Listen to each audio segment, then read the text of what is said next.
Let's begin today on Pei Daled. Pei Daled Amud Aleph.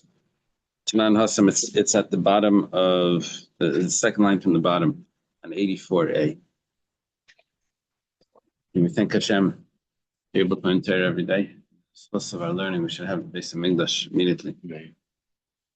So, first of all, tomorrow we'll learn at an hour before Mincha, and also Bezos Hashem on Thursday. Tomorrow's Wednesday, right? Thursday we can learn an hour before Mincha. And then after that, we'll go back to 7:30. And then I'll see when Yeshiva starts if I can continue. I may have to go back to 5:30. We'll see. Okay, Tanan Hassam. Second line from the bottom. We learned over there in the Mishnah. Where is the there? I guess Bikurim. It says, Ein mivim Bikurim chutz mishiva saminim. You're not allowed to bring, you're not allowed to, it's, Bikurim is only brought from the Shiva Saminim. Shiva Saminim are the seven species that Eretz Yisrael is praised with, which is the wheat, the barley, and included in wheat and barley is the oat spelt rye, and also the figs, the dates, the pomegranates, the olives, and something like that, right? So Shivas Minim, but the dates that you bring can't be Shebaharim, can't be the dates from the mountains. And you can't bring the fruits from the valleys. Apparently, this was a weaker sort of crop. You know, sometimes you get these dates that are nice and juicy, and then you can also get these dates that are like all dried out. So you have to bring the real good ones. You have to bring when you're bringing Bikurim, you have to bring the best quality. You don't bring the cheap quality. Okay, Amar Ula Imhevi like Kiddush. Ula says on this Mishnah. Yeah. What if the tree is on? No, not the first of each tree. It's the first of your crop. You know, each tree doesn't have its Bikurim. Yeah, you put a string on it, but it doesn't mean of every tree you go to put a string on. So, Amarula, what's wrong? Amarula, Imhevi like Kiddush, Shula says, Imhevi, if you bring these weak sort of these mediocre fruits, so like Kiddush, they don't become consecrated with the holiness of the Bikurim. Yosef Rabba v'Kamala Shmaita were on top of Pei Daled Amud Beis. So Rabba was sitting, and he said over the statement of Ula that when you're bringing the Bikurim, which is from the seven species, you have to bring the finest quality. You can't bring if you bring from this mediocre dates and fruits, so then it doesn't even become Kaddish. So you didn't even do anything. Rabba sang this over. Esfei Rabba Acha. My Gemara corrects it. It's Esei Rav Acha Bar Huna LaRabba. Here it says Rav Acha Bar Abba. It says asked to Rabba. Either way, Rav Acha Bar Huna asked to Rabba. It says Korban Rashis. Pasuk says that the Shtei Alechem is the first. The Shtei Alechem is now the 2 loaves of bread of wheat bread that's brought on Shavuos. So the Shtei Alechem says Korban Rashis. It's the first of the Korbanos. Shetei Rashis l'Chol Menachos. It's the first of all the meal offering sacrifices, meal offerings.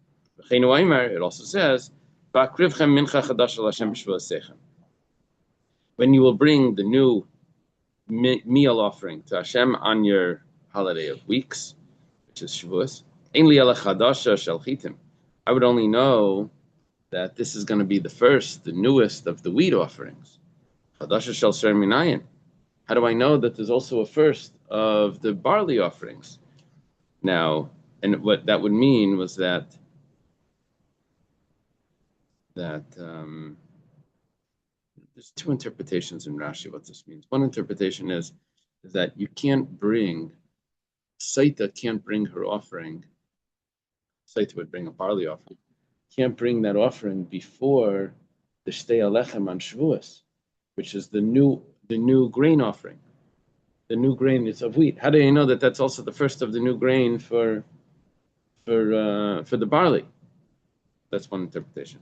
Another interpretation is, how do I know that the Omer would be the first of the barley offerings, and that the Saita would be able, there would be enough community if the Saita would be allowed to bring her offering in between Pesach and Shavuos. Wasn't this interesting? The Omer is brought, but with the Saita that brings a barley offering. What about once the Omer was brought? I know, but the Omer was only allowed it for the community to eat. It didn't allow a sacrifice, a new offering to be brought to the temple. Shtei Alechem allowed the new offering to be brought to the temple. So maybe that's the pshat. Maybe the reason why we learn Masech the Saita during the Omer is because this is a time when the Saita is not allowed to bring her Omer. Bring her mincha. I think it's just because you Oh, there is another one. Yeah, Shavuos. Oh, really? Yeah. But 1 second. Shavuos is swear, not our. I understand, but Saita has nothing to do with this time, right? Right, 100%. So let me take a look. It says Chadasha in this Rashi. Chadasha shall say minayin mincha sa'imer abba sa'irim minayin sa'irim.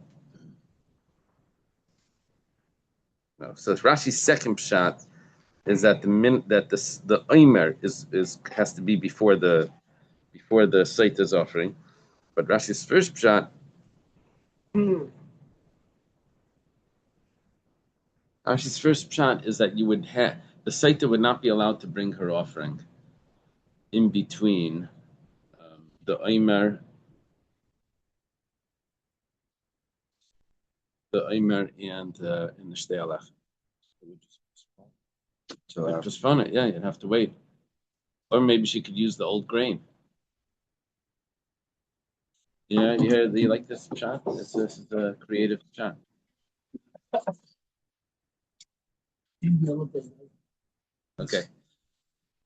Okay. So anyway, we're holding now. It says chadasha twice. Chadasha twice because it says it talks about the Shtei Alechem. It talks about it in Parshas Emor. Then it speaks about it again in Parshas Pinchas. There's other chadasha. Chadasha Emor ala Koyanim. And then Parshas Pinchas. Yeah, it says it twice. So it says it twice. So we have this rule. Why does it have to say it twice? So it's coming to teach me that there is a first offering for barley as well, and that's the Omer. How do you know that the Shtei Alechem comes before the Bikurim? Shtei Alechem is brought on Shavuos, and Bikurim is brought after Shavuos. The Chag Shavuos, the Halev Shavuos, you should make for you. It's the first of the grain. It's only the first of the grain harvest. How do you know it's the first of the barley harvest? Because in the Bikurim, you had the first of the wheat, you had the first of the barley, you had the first of the fruits of the trees. What you'll plow, what you'll plant in the field. It's the first of of what your activities of the planting of the field. That only says what you planted. How do you know that if there's grain that grew earlier, there was grain that grew that you didn't plant? How do you know that grain you can't bring before the Shtei Alechem? It only says that the Shtei Alechem comes before what you planted. Maybe you can have grain that grew wild that you could bring before the Shtei Alechem. It says from the field. That's first of what grows in the field. It means nothing that's going to come from the field is going to come before the Shtei Alechem, even if it grew wild. That's only if it grew in the field. And let's say it didn't grow in the field. Let's say it grew on your roof. Let's say it grew in a dilapidated house. ruins. Things are just growing there. Sheba Otzitz, maybe it grew in a flower pot. Sheba Sfina, maybe it grew on a boat. So in the community that has, there was a plumber in the family, so they have like all these fancy decorated toilets and bathtubs and things. So the back of the house is full of these plants that are growing in the front of it and the back of it, and because there's two parts to the toilet. So there's flowers coming out from all the things, and the bathtub's tilted with flowers. You can grow things in all different types of things. How do you know if it didn't grow in the field? It grew in one of these things. Only a professional farmer. Well, would it only be only a professional? The person who happens to have a mango tree in his Yeah. backyard doesn't bring the curve. So the shine over here is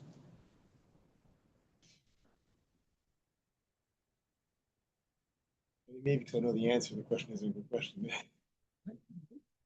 I'm not sure if that's true. That person has one tree in his backyard. He has to go make the trip to Israel to bring one fruit. No way. I don't know if you have to do it yourself. Maybe you could send it. I don't know. I'm not sure. Okay, so how do we know? How do we know this? It says the first of anything that's in your land. How do you know that the Shtei Alechem has to come before the new Nesachim? Which was the flour oil and all of that was brought, right? For every carbon. And also for the first of the fruits. How do you know that the Shtei Alechem had to come before you brought the first fruits? So it says, Nemer kan bikur masechem nemer alan basbachas masechem menasada malahalan nesachim appears ilan afkan nesachim appears ilan. So we have a limud over here also that says that it's come Shtei Alechem is going to come before everything that's brought to the temple, no matter what.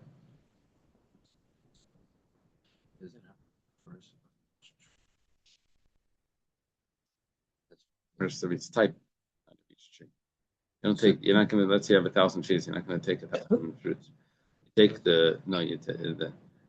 you're taking the first of the field. Doesn't matter if you have 1 or 100. Right. Just take one. Yeah.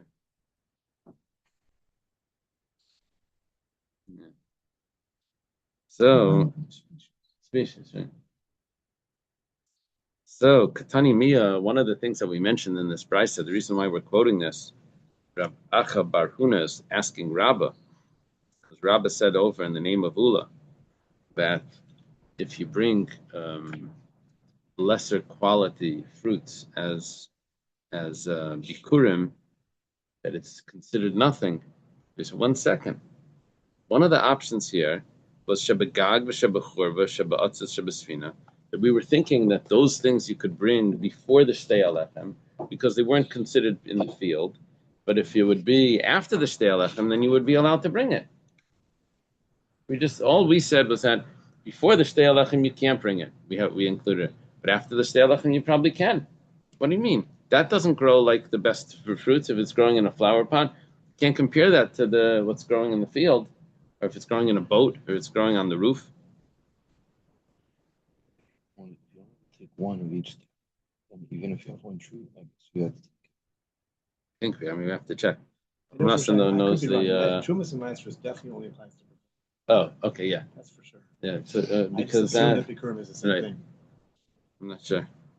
But even like you just said, guy has a farm with 1,000 trees. He's a professional farmer. He only brings one mango. He only brings one avocado. Yeah, he brings a basket. Yeah, this is Bikurim. First of every tree. I don't think so. I understood. Because he has the whole wagon with the cow and the whole scene. He brings with one avocado on it. An avocado farmer. Yeah. I don't know. Not more than a basket. No, but there was a whole procession. They made a whole scene out of it. They adorned the wagon and they made it beautiful. I think they made a big deal out of it, but He had one avocado on his wagon. Why do you keep saying one avocado? It's a basket of nice. No, you just bring the first. Don't bring it. Don't bring Harry the and first. David's Bring one. fruit.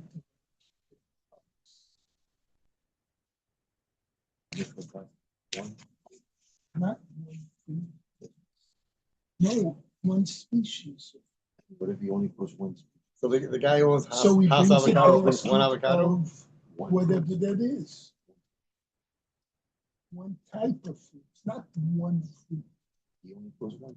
He only grows one type. How many Yeah, farmers? so he brings a basket of that Not basket. type. He only brings the first one. Yeah. No, Is that that's bad? not, it's bikurim, not bikur. That's what we're discussing, whether he brings one or a bunch. He Exactly. brings a bunch of a basket of the first fruit. We know that there's a whole process. As soon as it buds, you take a ribbon and you tie it around the fruit. That's it. That's the fruit. When it grows, you take it off the tree and I think that's to signify which tree. was.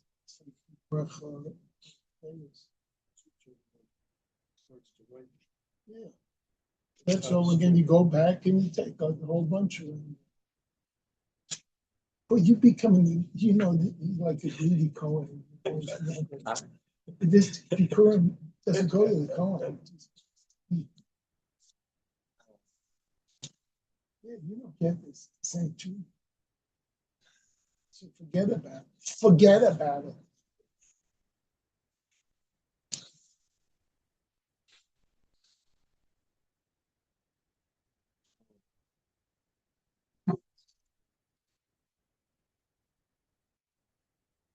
Ketzem Mafrishim Bikurim. Yeridel Matzech Sadeo Varietin Shabikra, Eshkol Shabika, Riemann Shabika, Kaishim Rigumi. Which in English is One thing or another. Mingevix. Mingevik. I think he's just doing it like to his first tree. That it says someone goes into his field, he sees a fig tree that started to not to blossom, to give off the fruit, or grapes that started, or a pomegranate. He ties it on the string around. He says, "Harei bikurim." When it ripens, he takes it off, and it's good. You can't tie a string around it and say Harry Elu, these, right? One singular, one's plural. No, well, Harei elu on all of the things. What things? He had a fig tree. He had tree. He had a fig tree. He had a grapevine. He had a pomegranate, and he tied it with each one. And he says, farm with 5,000 avocado trees. Yeah, I think he only has to do the first one. Rabbi, but based on this mountain thing, it's like what you're saying. It is he can get the first one from the mountain. It means like He's not taking from every tree, right? According to How much is bikurim?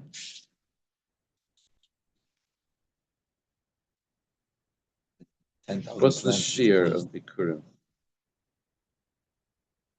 What are you looking at? Rambam. Oh, Rambam?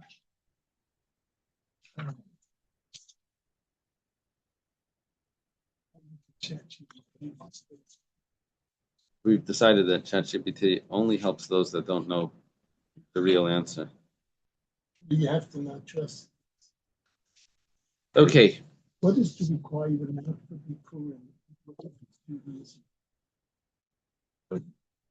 Okay, so we're holding now with the question that what are you doing? What are you telling me that you can't bring bikurim from these other places? Even one fruit can fulfill the obligation for bikurim. There's no minimum shear set amount. Bringing even a single fig, grape, or pomegranate is technically sufficient. basket with one fruit. Good. Okay, so the Gemara answers. Listen to this. Seifa asan lemenachos. Now, what you have to do here is we were talking about that bikurim can't be brought from these other places. Can't be brought from bikurim has to be brought from the highest quality. We quoted a verse that it says that it's could be brought from these other places. He said no. That verse, that pasuk, was talking about menachos, mincha. Mincha, the grain that you bring for the mincha, that could be brought from other places. Basically, I say, if you take a look at this pasuk,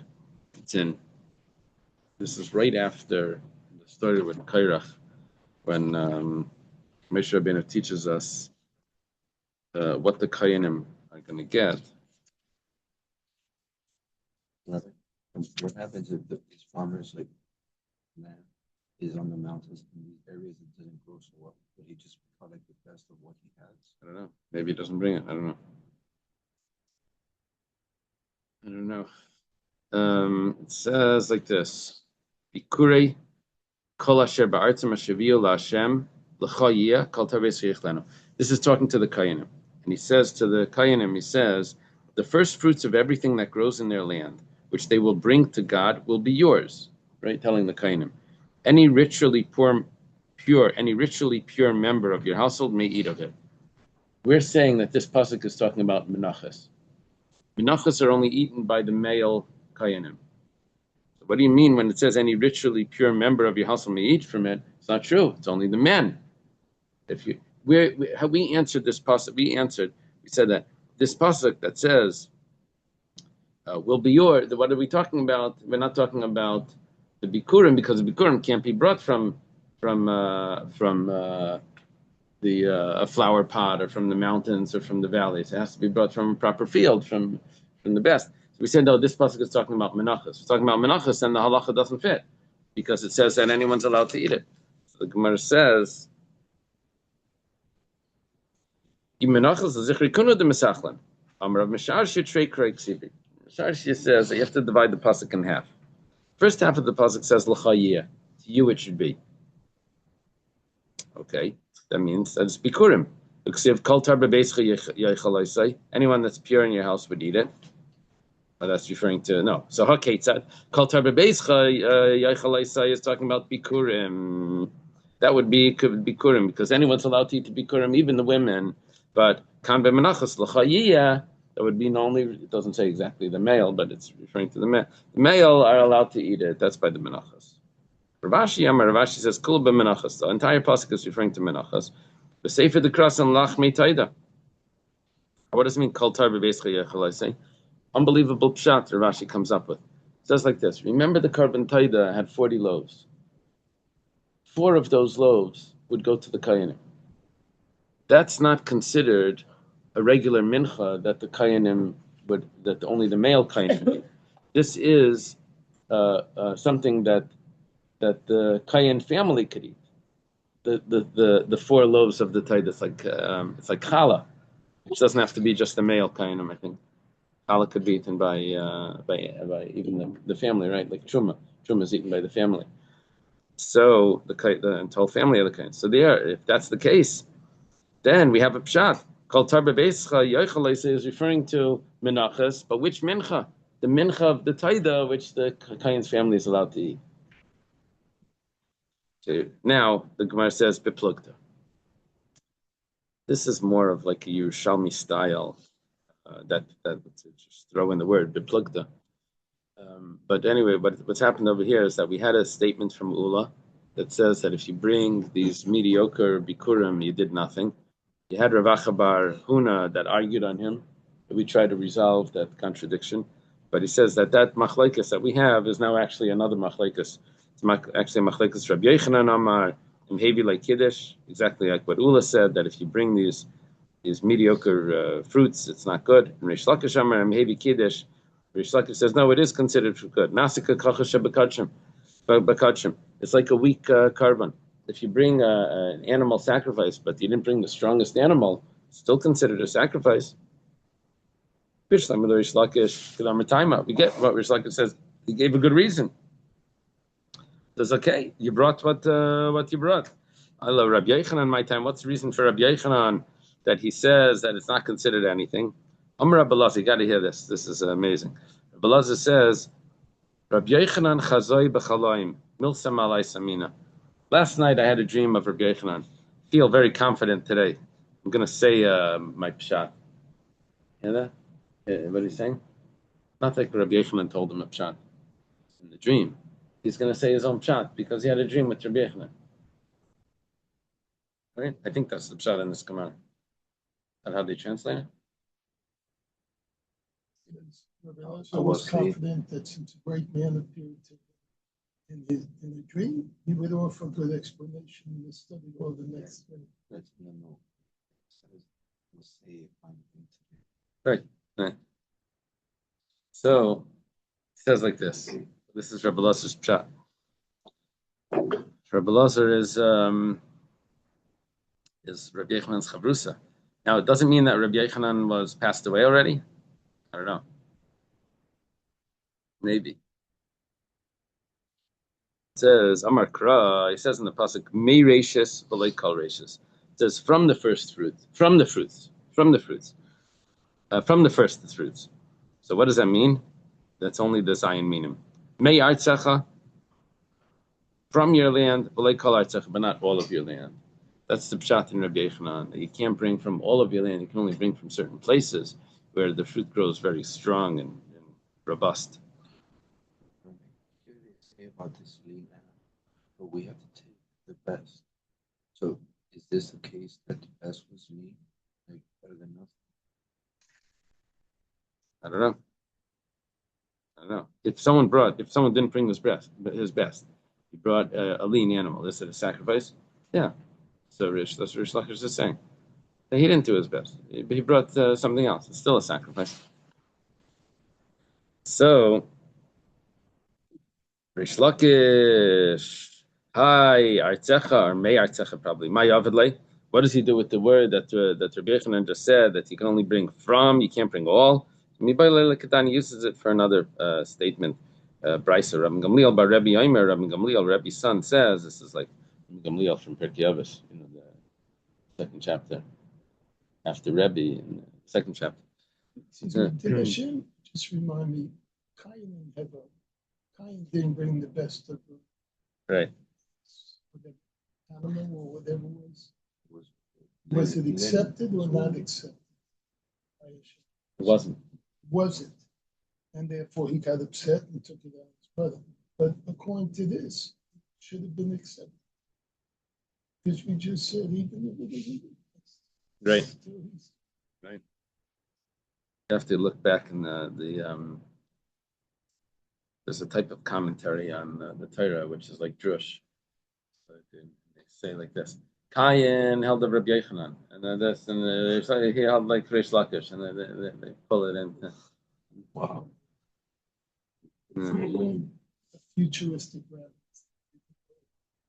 Yeah, but that shita, this is the shita, the thing that holds that it was good, and we don't paskin like that, and that's why the thing.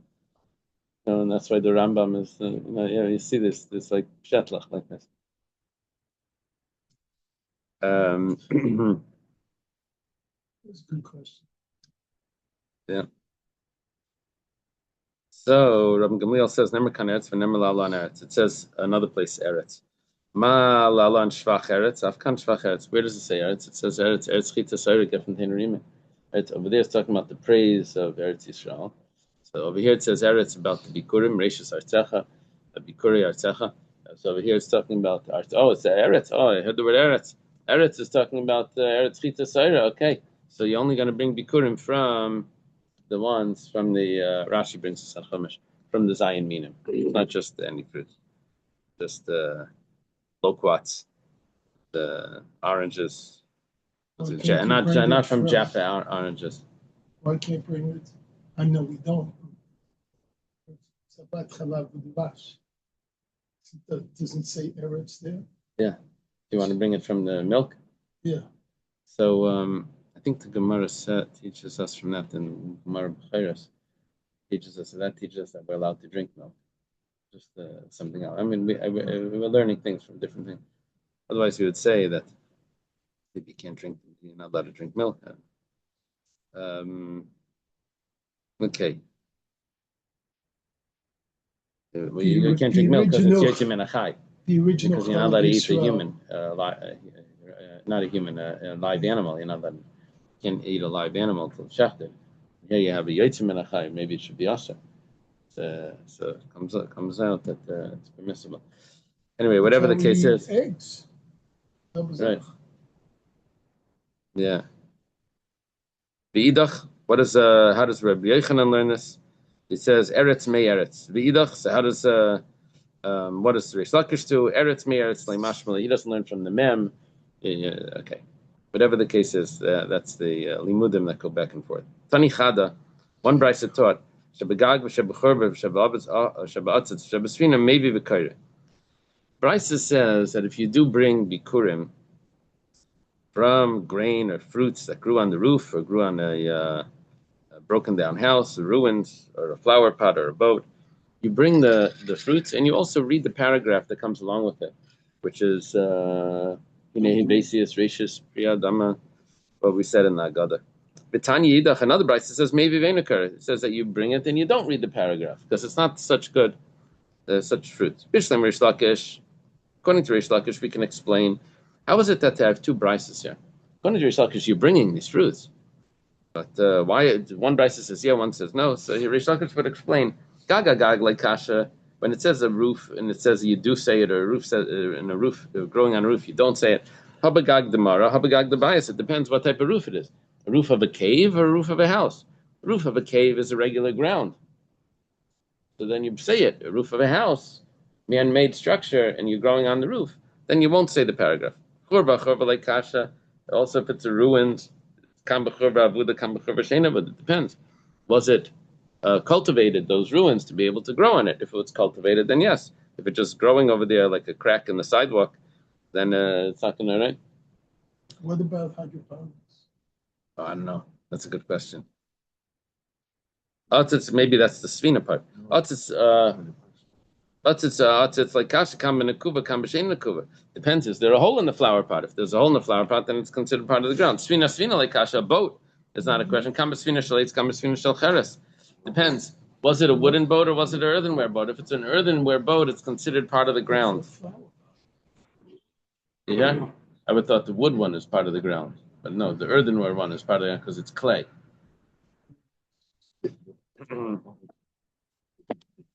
No, I know. We learned that else. He says hydroponics is no good. Okay. That has no value. Okay. Rabbi Yochanan kasha, but according to Rabbi Yochanan, how are you gonna explain this? Rabbi Yochanan says you can't bring it at all. Then Rabbi Yochanan says Tanai. Rabbi Yochanan has his own source. The Tanya Shabagag Shabachor maybe V'Koyer Shabbat Shabasvina Aina maybe Kalikar. So how does this help Rabbi Yochanan?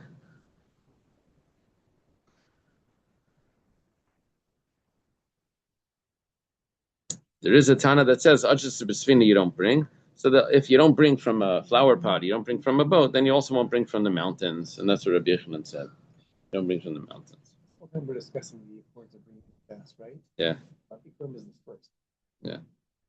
So, But it's the first of the quality. It's not the best. It's the first of a proper quality, not how the. do you know the trees are budding? You don't know what's going to come out. No, because the location makes a different type of fruits. Okay. It's going to be the more sunlight it gets, the more. They're growing in a place where they're not going to grow fully. So these types of fruits. Again, it's a farmer has a big open field. Oh, so then that's all the same.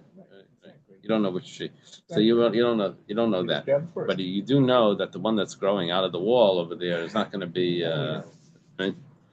Okay. Today we think the opposite. Today we think that the more the fruit needs to struggle to grow, the better flavor the fruit has. It's the organic theory. The people that buy the organic is because they say that it tastes better. Besides that it's healthier. Why should it taste better? Because it's just like people that are spoiled, that they they're like boring. People that have a lot of experience, they went through a lot of difficulties, they're more interesting. So the fruit also gets a better flavor the more stress it goes through to grow. So the more pesticides it has, the easier it is to grow. It doesn't have to struggle. So it's just boring. It's like a spoiled thing or whatever. And the organic is like, oh, this is like flavor. That's the theory. Anyway. Amazing. Oh, the theory? Okay. Huge. It says like this. Said that you have to bring from the best. Now, what are we talking about? We're talking about over there, we're going back into the Mishnah. The Mishnah said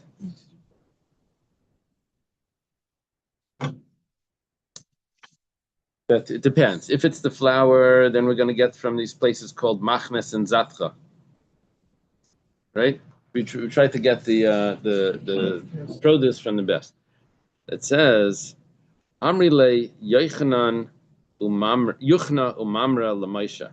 These two fellas tell to Moshe. These were magicians in Egypt when Moshe started to do the makes and other things, the staff. It says Tevanat machnes la'Ephraim. Now, the reason why we're quoting this is that we said that a secondary place where they have good grain is called Ephraim. So we said, so these fellas tell Moshe, they say, "You're bringing grain to Ephraim? Like, we need your grain." They're telling you, like, we need your magic. You're bringing magic. You're doing magic tricks in Vegas. Magic Kingdom. Right? Amalahu. So Moshe responded, "Abriinchi lamasa yarka shkol." The place where they have vegetables, that's where you go to buy the vegetables because they more you bring your vegetables you have to sell. That's where everyone goes. That's the place where everyone's selling. That's where like the fair is. So you bring it over there. Okay, we mentioned that because that's the name of the place that they mentioned where they had good grain. In the ancient world, Egypt was considered breadbasket of that area. That's where all the grain grew. So they went down to Egypt to get grain. So that was okay. Crescent? Yeah, no, I think the Who's Fertile that Crescent is Mesopotamia? Mesopotamia. Okay, the new Mishnah. Ein meviin, talking about the Omer and the Shtei Alechem. Let me base this volume. You don't bring it from a field that needed fertilizer. Now, there's two interpretations in Rashi. One Rashi in the manuscript Rashi. One interpretation is that if it needs fertilizer, then it's probably not so good because maybe you didn't fertilize it well. And another thing is that the fertilizer actually ruins the flavor of the fruit. Even though it helps it grow, but it doesn't taste as good. Maybe that's my theory. With the organic. Anyway, let me base shlachim. Shlachim is a field that requires watering. Not from a field that has trees in it. You want a tree, that means this part of it's going to be shaded.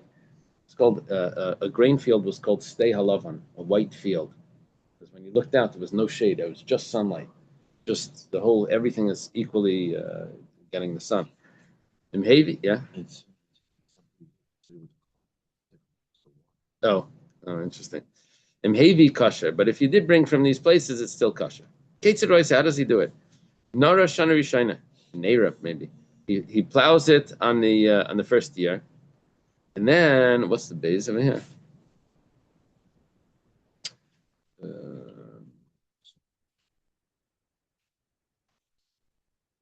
It's another girsa somewhere. Ubeshniya Zaira. In the second year, it leaves out the word Bashana. The second year he plants. So the first year he plows, the second year he plants. And he plants the second year, plants 70 days before Pesach. That would be about Shvat time, right? Yeah, about Hey Shvat. Plants on Hey Shvat. And that's going to give a lot of flour if he plants like that. How does he check if the flour is good? We're talking about because you have to sift the flour. The gizbar puts his hand inside. If it comes up with the dust, which means that it's not the finest, then psula, that's basal until he sifts it again. But if it got wormy, then psula, then it's invalid. Okay. The Gemara says, how does he do this? It says, Neira Shana Rishayna. He said that he plows the first year, but he doesn't plant. Ibailo. Gemara's a question. What did it mean? Neira Shana Rishayna, Ushniya Neira V'Zaira. In the second year he plows again, and then he plants. Maybe he plows the first year, and the second year he plants without plowing. Because the Mishnah didn't say that he plows the second year. Now I saw in the commentary here that it doesn't mean that he doesn't plow. He plows at the time of planting. The question is, does he do a first plowing at the beginning of the year? The first year he does a first plowing at the beginning of the year, but he doesn't do the second plowing by the planting.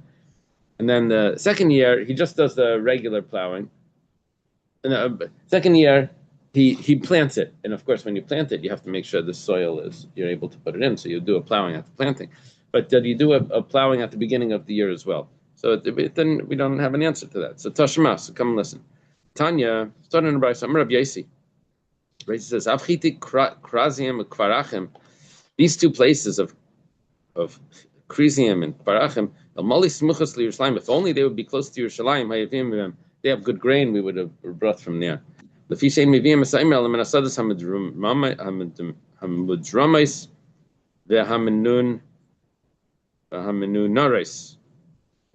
have to bring, why is it Lafi? Oh, I guess because this is southern, and also it has to be plowed. It means plowed a year before. Plowed a year before and left, and also it has to be southern grain.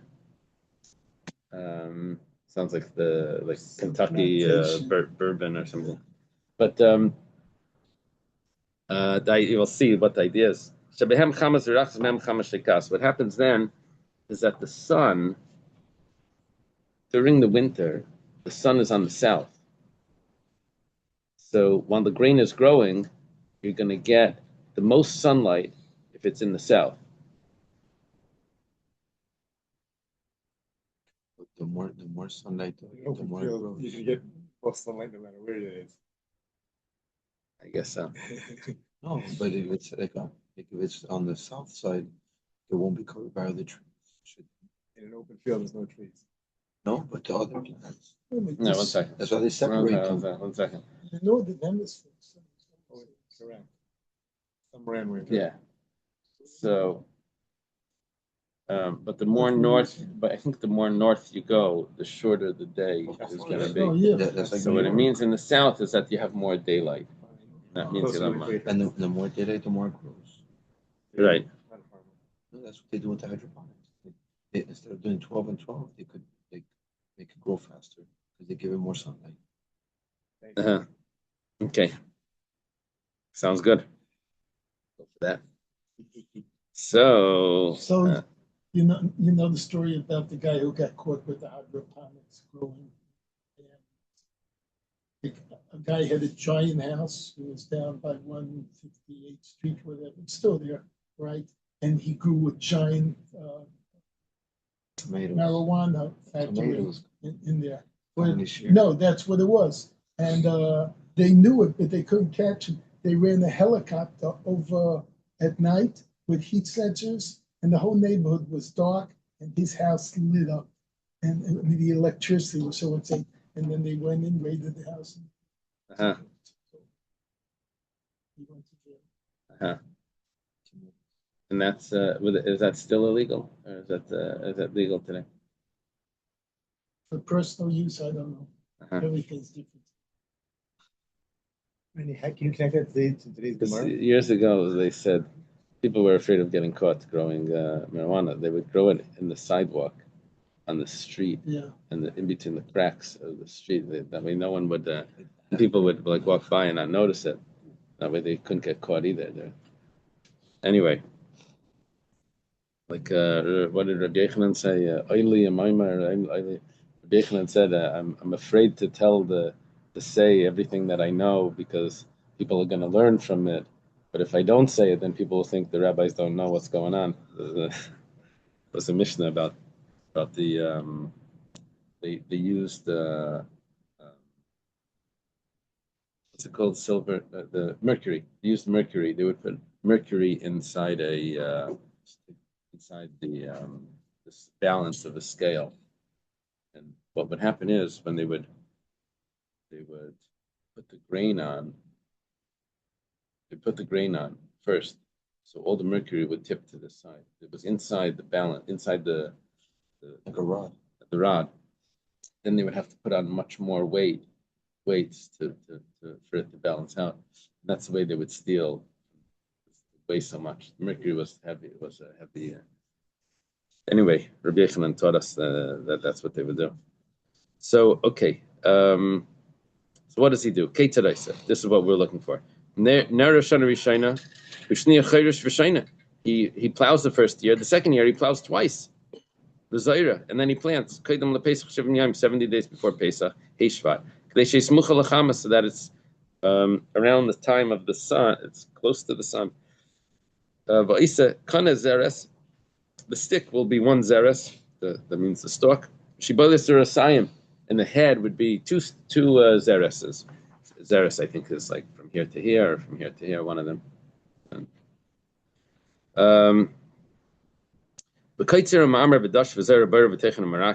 What he does is he harvests and he bundles and he threshes and he winnows and he sifts, he separates and he sifts and then he grinds and then he sifts and he brings it to the gizber. The gizber puts his hand.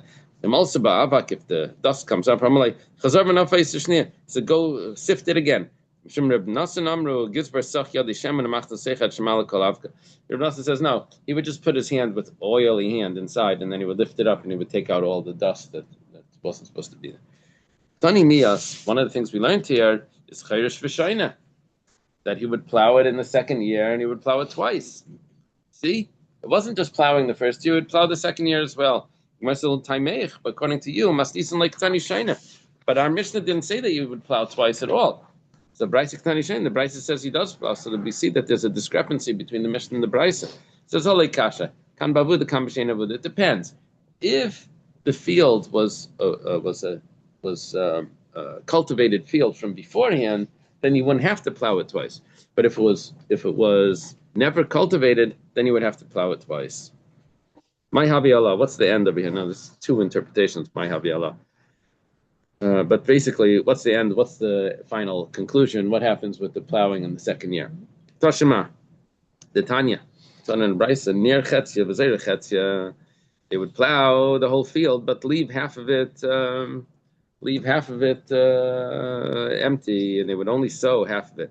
It would have been clearer if it would have said near Kula V'Zera Chetzia. That would have been clearer, but they didn't write it like that. The commentators say that's what it means.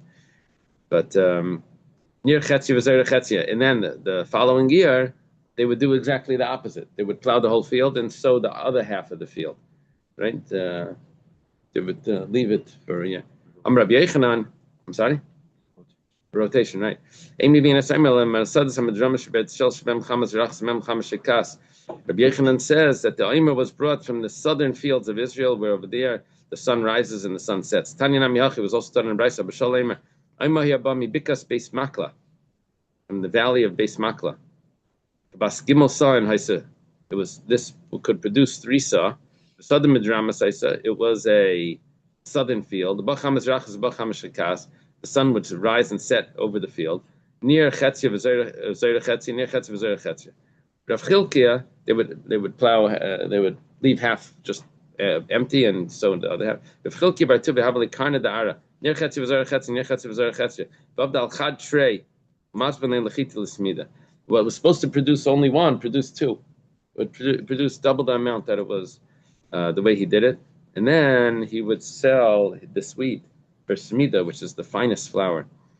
Metliya Psula, it says that if it got wormy, it became puzzle. Tan Rabbanan, Seil Shet Liaruba Psula. It says that if the flour was majority wormy, then it becomes puzzle. What about if the wheat was Shetli Ruba and Psulas? It's also puzzle if the wheat was also wormy. Boy Rabbi Yirmiyah asked the question.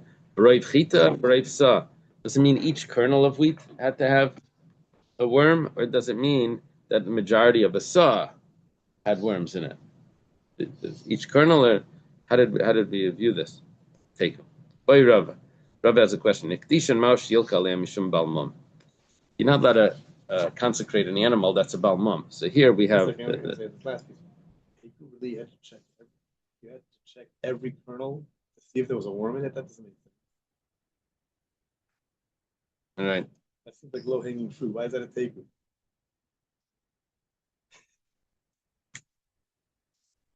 Every kernel, you guys harvested millions of kernels. Right. Do they really mean worms, or do they mean the consistency? I'm not sure. Because the initial thing you said, you put it in, and it's just like Right. dry. Have a huge note I don't know. about the sport. What Right. is it? I know in the early years of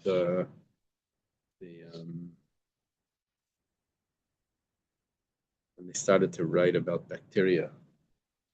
So there was an article that came from in Israel, not like it was written in Hebrew, but it was like a German scientist was writing about bacteria that was in vinegar.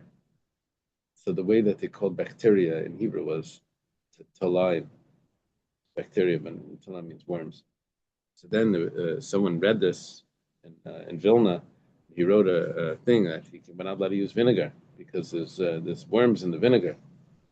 Realizing that bacteria is, the translation was like didn't go over well. Okay. Not put an end to the tequila industry. Oh yeah, I hear you. If someone consecrates this, does he get malchus for consecrating a balmum? Given the pasuk balmum, in balmum el behema, balmum, a blemish is only by an animal. So take it. We leave that as a question. Tanan hasam wood for the altar. Now we're not dealing with the wheat, but the wood. If it has a worm in it, it's possible. That's only if the wood is moist.